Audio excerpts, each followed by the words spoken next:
Hey guys, so this is the blog website that we are going to be building on this video session. So as you can see here, we have a header where it says the Fluidis Programmer blog that we are going to change it to the one of your choice. We have two nav options or menus. In this case, we have home and about.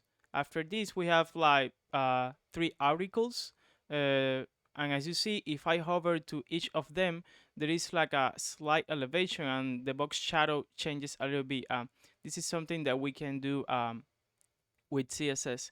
And if I want to click on read more, this will be collapsing and expanding the content of the article. So basically, this is for encapsulating the content. If we have more than a specific number of characters, that will be enclosed. And if we want to see more information, then we just click on read more, and this will be handled with JavaScript.